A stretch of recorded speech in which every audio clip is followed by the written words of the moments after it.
ನಮಸ್ಕಾರ. ಇದು ರಾಜಕಾರಣಿಗಳು ನಾ ಕಂಡಂತೆ. ನಾನು ಶಶಿಧರ್ ಭಟ್. ನಾನು ಅವರ ಜೊತೆ ಸಂಪರ್ಕಕ್ಕೆ ಬಂದದ್ದು ಒಂದು ವಿಶಿಷ್ಟ ಸಂದರ್ಭದಿಂದ, ಒಂದು ರೀತಿಯಲ್ಲಿ ಜಗಳದಿಂದ.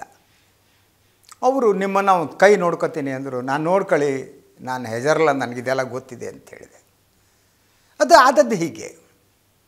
ಆಗ ರಾಮಕೃಷ್ಣ ಹೆಗಡೆ ನೇತೃತ್ವದ ಸರ್ಕಾರ ರಾಜ್ಯದಲ್ಲಿ ಆಡಳಿತ ನಡೆಸ್ತಾ ಇತ್ತು.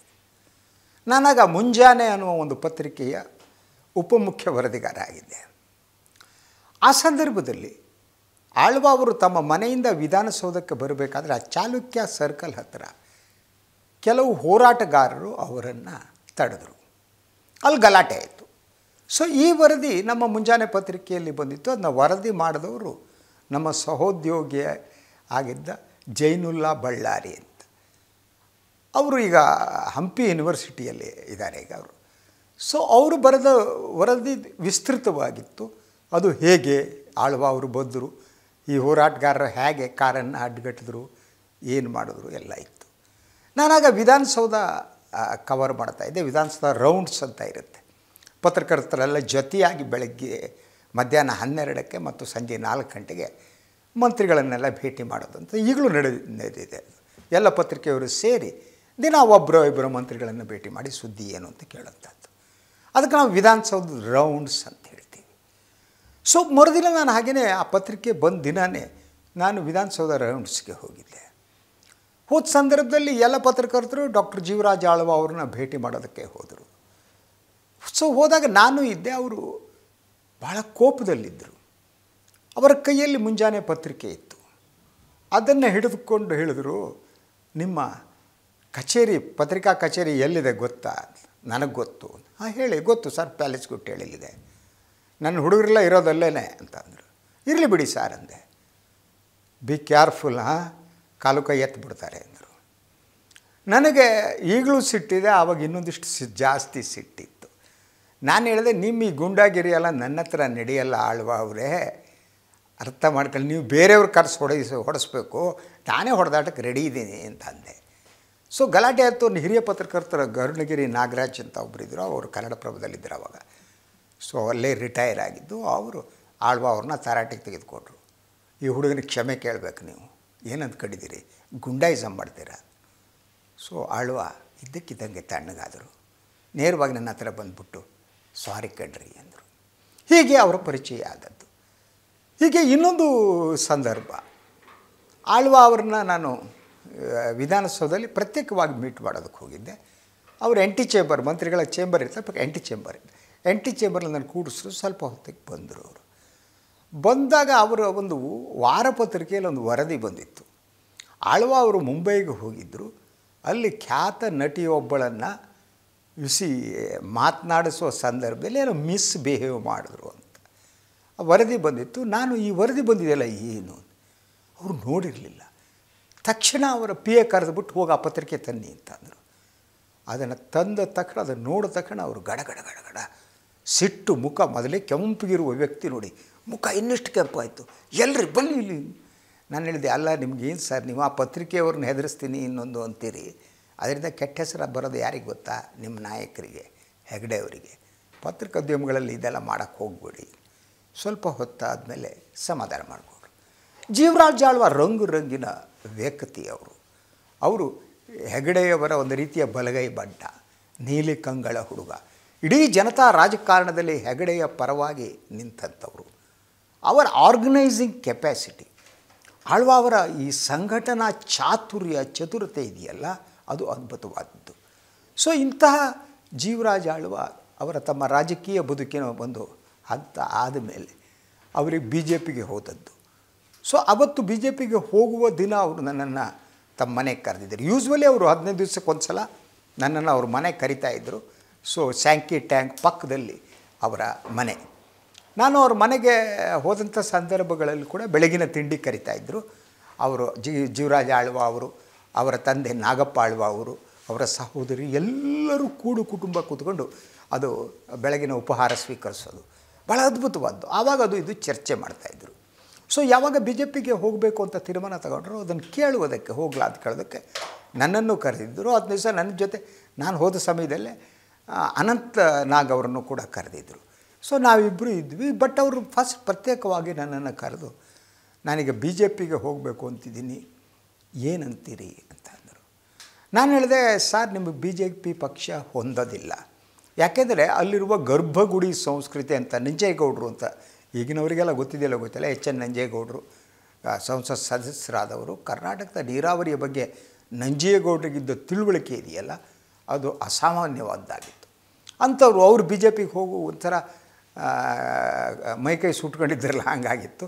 ನಂತರ BJP ಒಳಗಡೆ ಗರ್ಭಗುಡಿ ಸಂಸ್ಕೃತಿಯ ಬಗ್ಗೆ ಅವರು ಮಾತನಾಡಿದರು. ನಾನು ಆ ಮಾತನ್ನು ಆಳ್ವ ಅವರ ಗಮನಕ್ಕೆ ತಂದೆ. ಸರ್, ಅಲ್ಲಿ ಗರ್ಭಗುಡಿ ಸಂಸ್ಕೃತಿ ಇದೆ, ಅಲ್ಲಿ ಆಗೋದಂದರೆ ನೀವು ಯಾರದೋ ನಿಯಂತ್ರಣದಲ್ಲಿ ಕೆಲಸ ಮಾಡಬೇಕು. ಅದಿಲ್ಲ ಅಂದರೆ ನಿಮ್ಮ ದೇವಸ್ಥಾನದ ಗರ್ಭಗುಡಿ ಒಳಗೆ ಹೋಗೋಕ್ಕೆ ಅವಕಾಶ ಇಲ್ಲ, ಹೊರಗಡೆ ಗಂಟೆ ಹೊಡಿಬೇಕು, ಇಲ್ಲದ್ರೆ ಕಸ ಹೊಡಿಬೇಕು ಅಂದೆ. ಹಾಗಲ್ಲ, ಹೀಗೆ ಅವರು ನಾನು ಭಾಳ ಇದು ಮಾಡಿದ್ದಾರೆ ಅಂತ ಅಂದರು.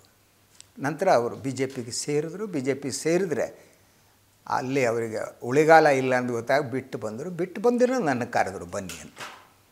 ಹೋದೆ. ನಾನು ಹೋದಂಥ ಸಂದರ್ಭದಲ್ಲಿ ದಟ್ ಹೇಳಿದ್ರು, ನೀವು ಹೇಳಿ ಸತ್ಯ ಅಂತ. ಅದೊಂದು ವೈಯಕ್ತಿಕ ಸಂಬಂಧವನ್ನು ಅವರು ಮೇಂಟೈನ್ ಮಾಡ್ತಾ ಇದ್ದ ರೀತಿ ನನಗೆ ಅದ್ಭುತ ಅಂತ ಅನಿಸುತ್ತೆ. ಒಂದಿನ ನಾನು ಕರೆದ್ರು, ಅವ್ರು ಕೇಳಿದ್ರು, ನಿಮಗೆ ಬೆಂಗಳೂರಿನಲ್ಲಿ ಮನೆ ಇಲ್ವಂತೆ, ಹೌದಾ ಅಂತ ಅಂದರು. ಸರ್, ನನ್ನ ಮನೆ ಇಲ್ಲ, ತೊಂದರೆ ಇಲ್ಲ ಸರ್. ಮನೆ ಯಾನು ಸ್ವಂತ ಮನೆ ಆದರೂ ಏನು, ಬಾಡಿಗೆ ಮನೆ ಆದರೂ ಏನು, ಮನೆಯೇ ಅಲ್ವಾ, ನನಗೆ ಯಾಕೆ ಮನೆ, ನನಗಿದ್ದಿದ್ದು ಸಾಕು ಅಂತ ಅಂದೆ. ಒಂದು ಕೆಲಸ ಮಾಡಿರಿ ಅಂತ ಅಂದರು. ನೋಡಿ, ಹೆಬ್ಬಾಳದ ಹತ್ರ ನಂದು ಭೂಮಿ ಇದೆ, ನಿಮಗೆ 1 ಎಕರೆ ಕೊಡ್ತೀನಿ ತಗೊಬಿಡಿ.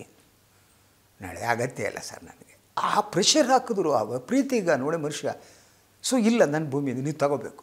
ಬೇಕಾಗಿಲ್ಲ ಸರ್, ನಿಮ್ಮ ಮನೆ ಕರಿತೀರಿ, ಬರ್ತೀನಿ, ಕಾಫಿ ಕುಡಿತೀನಿ, ನಿಮ್ಮ ಫ್ಯಾಮಿಲಿ ಜೊತೆ ಮಾತನಾಡ್ತೀನಿ, ನೀವೇನೋ ಕೇಳಿದರೆ ಹೇಳ್ತೀನಿ, ನಿಮ್ಮ ಜೊತೆ ಜಗಳ ಮಾಡ್ತೀನಿ, ಇನ್ನೊಂದು ಮಾಡ್ತೀನಿ. ಆದ್ದರಿಂದ ನನಗಿದೆಲ್ಲ ಈ ಕೊಡುಗೆಗಳ ಅಗತ್ಯ ಇಲ್ಲ, ನನಗೆ ಬೇಕಾಗಿಲ್ಲ ಅಂತ ಅಂದೆ. ಭಾಳ ದಿವಸ ಹೇಳ್ತಾ ಬೈತಾಯಿದ್ರು. ಸೊ ಅವ್ರಿಗೆ ಹೇಳಿದ್ದು ನನಗೆ ಕೆಲವು ಸಂದರ್ಭದಲ್ಲಿ ನೆನಪಾಗಿಲ್ಲ ಅಂತಂದರೆ ನಾನು ಸುಳ್ಳು ಹೇಳ್ದಂಗೆ ಆಗುತ್ತೆ. ಭಾಳ ಕಷ್ಟದಲ್ಲಿದ್ದಾಗ, ಕೈಯಲ್ಲಿ ಹಣ ಇಲ್ದಿದ್ದಾಗ, ಆಳವಾಗಿ ಕೊಟ್ಟಿದ್ದು ಅದನ್ನು ಒಂದು ಎಕರೆ ತೊಗೊಬಿಟ್ಟಿದ್ರೆ ಎಷ್ಟು ದುಡ್ಡು ಆಗ್ತಿತ್ತು ಅಂತ ಸುಮ್ಮನೆ ಒಂದು ಸಲ ಯೋಚನೆ ಮಾಡಿದ್ದುಂಟು.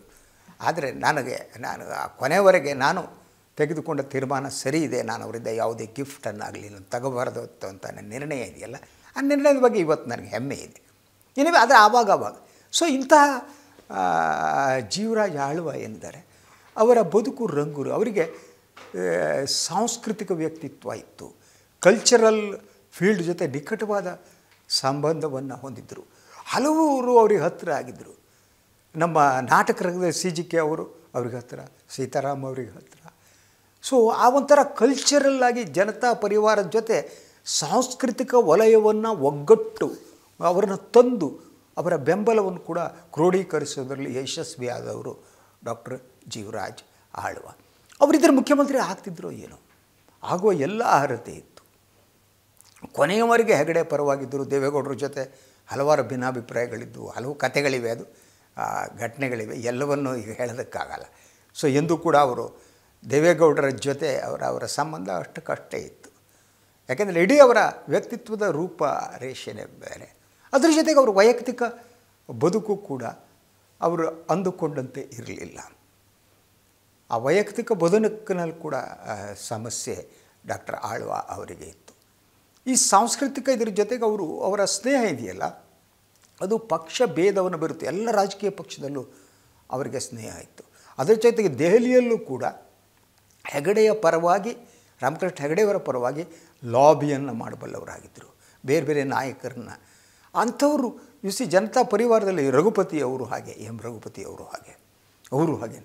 ಸೊ ಅಂಥ ಆ ನೆಟ್ವರ್ಕ್ಗಳೇ ಹೆಗಡೆಯವರಿಗೆ ಹೆಲ್ಪ್ ಮಾಡಿದ್ದು ಅಂತ. ಆಳ್ವ ಇಲ್ಲದಿದ್ದರೆ ರಾಮಕೃಷ್ಣ ಹೆಗಡೆಯವರಿಗೆ ಒಂಥರ ಬಲಗೈಯಾಗಿ ಇನ್ನೊಬ್ಬರು ಯಾರೂ ಇರಲಿಲ್ಲ. ಅದರ ಜೊತೆಗೆ ಹಲವಾರು ಜನಪರ ಯೋಜನೆಗಳ ಕುರಿತು ಇಡೀ ಆ ಸಂಪುಟವನ್ನು ನಾನು ಮೆಚ್ಚಿಕೊಳ್ಳೋದಕ್ಕೆ ಹೇಗೆ ಅಂದರೆ, ಆ ಕಾಲದಲ್ಲಿ ಬಂದ ರಾಜಕಾರಣಿಗಳು. ಸೊ ಬಂಗಾರಪ್ಪನವರು ಇರಬೇಕಾಗಿತ್ತು, ನಾನು ಹೇಳಿದ್ದೀನಿ. ಅವರು ಜನತಾ ಪರಿವಾರದ ಜೊತೆ ಇದ್ದಿದ್ದು, ಅವರು ಕ್ರಾಂತಿರಂಗದ ಅದು ಹೊರಗಡೆ ಹೋದರು. ಬೇರೆ ಉಳಿದಂತೆ ಲೆಕ್ಕ ಎಷ್ಟು ಜನ, ಬಿ ರಾಚಯ್ಯನವರು, ದಟ್ ಅದರ ಜೊತೆಗೆ ನೀರ್ ಸಾಬು ಅಂತ ಹೆಸರಾದ ಅಬ್ದುಲ್ ನಜೀರ್ ಸಾಬ್, ಅವ್ರ ಬಗ್ಗೆ ಕೂಡ ನಾನು ಮಾತನಾಡ್ತೀನಿ. ನಜೀರ್ ಸಾಬ್ ನನಗೆ ಹತ್ತಿರ ಗೊತ್ತಿದ್ದವರು. ಅವರು ಮುಖ್ಯಮಂತ್ರಿ ಆಗೋದಕ್ಕೆ ಅರ್ಹತೆ. MP ಪ್ರಕಾಶ್ ಅವರು ಎಂ ಪಿ ಪ್ರಕಾಶ್ ಅವ್ರ ಬಗ್ಗೆ ನಾನು ಹಲವು ಜನ ಹೇಳ್ತಾರೆ ಪ್ರಕಾಶ್ ಅವ್ರ ಬಗ್ಗೆ ಮಾತನಾಡಿ ಅಂತ. ಸೊ ನನಗೆ ಈಗ ಪ್ರಕಾಶ್ ಅವರು ಈಗ ಪ್ರತಿದಿನ ನಾನು ನೆನಪಾಗೋದು ಯಾಕೆ ಗೊತ್ತಾ, ಅವರು ನನಗೆ ಕೊಟ್ಟ ಪುಸ್ತಕಗಳು. ಅವರೊಂದು ಅದ್ಭುತವಾದ ಪುಸ್ತಕವನ್ನು ನನಗೆ ಕೊಟ್ಟರು. ಪೆಂಗ್ವಿನ್ ಅವರು ಪ್ರಕಟಿಸಿದ್ದು, ಅದು ಚೇಸಿಂಗ್ ಆಫ್ ದ ಮಾನ್ಸೂನ್ ಅಂತ. ಅದು ಒಬ್ಬ ವಿದೇಶಿ ಬರಹಗಾರ ಇಂಡಿಯಾದ ಒಳಗಡೆ ಹೇಗೆ ಮಳೆ ಬರೋದಿದೆಯಲ್ಲ, ಮಾನ್ಸೂನ್ ಹೇಗೆ ಅದರ ಫಾಲೋ ಮಾಡ್ಕೊಂಡು ಹೋಗ್ತಾನೆ.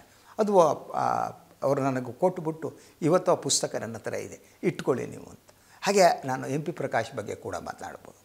ಇಡೀ ಜನತಾ ಪರಿವಾರ ಇದೆಯಲ್ಲ, ಅದು ಹತ್ತಿರವಾಗುವುದು ಈ ಕಾರಣಕ್ಕಾಗಿ. ಅಲ್ಲಿ ಸಂಸ್ಕೃತಿವಂತರಿದ್ದರು. ಅವರ ಕೆಲವರ ಜೊತೆ ಗುಂಡಾಗಳ ಸಂಪರ್ಕ ಇಲ್ಲ. ಆಳ್ವ ಅವರಿಗೆ ಗುಂಡಾಗಳ ಸಂಪರ್ಕ ಇತ್ತು ಅಂತ ಹೇಳಲಾಗ್ತಾ ಇದೆ, ನನಗೆ ಗೊತ್ತಿಲ್ಲ. ಅದು ನಮ್ಮ ಹತ್ರ ಏನೂ ತೋರಿಸಿಲ್ಲ. ಫಸ್ಟ್ ಎಕ್ಸ್ಪೀರಿಯನ್ಸಲ್ಲಿ ನನ್ನ ಜೊತೆ ಜಗಳ ಮಾಡಿದ್ದು ಬಿಟ್ಟರೆ ಅವರು ಮತ್ತೆಂದು ನನಗೆ ಅದು ತೋರಿಸಿಲ್ಲ. ಸೊ ಇಡೀ ಜನತಾ ಪರಿವಾರದಲ್ಲಿದ್ದಂಥ ಒಬ್ಬರಿಗಿಂತ ಒಬ್ಬರು ಅದ್ಭುತವಾದ ಕಮಿಟೆಡ್ ಟುವರ್ಡ್ಸ್ ದ ಸೊಸೈಟಿ ಅಂತೀವಿ ನೋಡಿ. ಈ ಸಾಮಾಜಿಕ ಬದ್ಧತೆ ಅವರಿಗೆ ಇತ್ತು.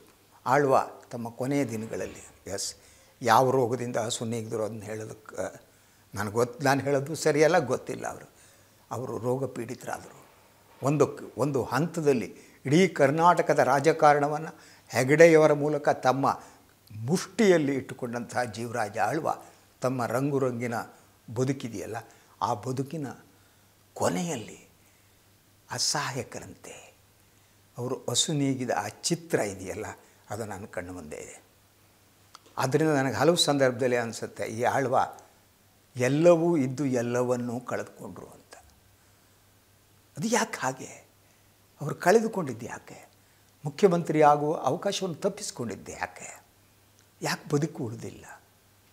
ಭಾಳ ಮುಖ್ಯವಾಗಿ ಬದುಕಿನಲ್ಲಿರಬೇಕಾದಂಥ ಶಿಸ್ತಿದೆಯಲ್ಲ, ಆ ಶಿಸ್ತು ಇಲ್ಲದಿರುವುದು, ಅಶಿಸ್ತು, ಹೊಂಬುತನ, ಕೆಲವೊಮ್ಮೆ ಅಗ್ರೆಸಿವ್ನೆಸ್, ಕೆಲವು ಸಂದರ್ಭದಲ್ಲಿ ಸುತ್ತಮುತ್ತ ಇರುವ ಜನರು ಎಲ್ಲವೂ ಸೇರಿ ಇಂಥ ಒಂದು ಸ್ಥಿತಿ ನಿರ್ಮಾಣ ಆಗುತ್ತೆ.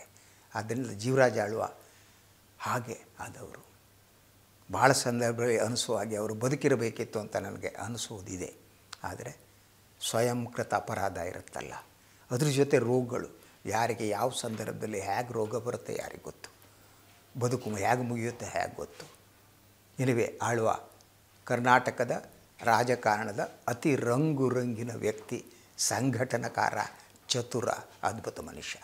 ಇದು ಇವತ್ತಿನ ರಾಜಕಾರಣಿಗಳನ್ನು ಕಂಡಂತೆ ಇನ್ನೊಂದು ವಿಚಾರದೊಂದಿಗೆ ಇನ್ನೊಬ್ಬ ರಾಜಕಾರಣಿ ಬಗ್ಗೆ ಮಾತನಾಡ್ತೀನಿ. ಅಲ್ಲಿವರೆಗೆ ಟೇಕ್ ಕೇರ್. ನಮಸ್ಕಾರ.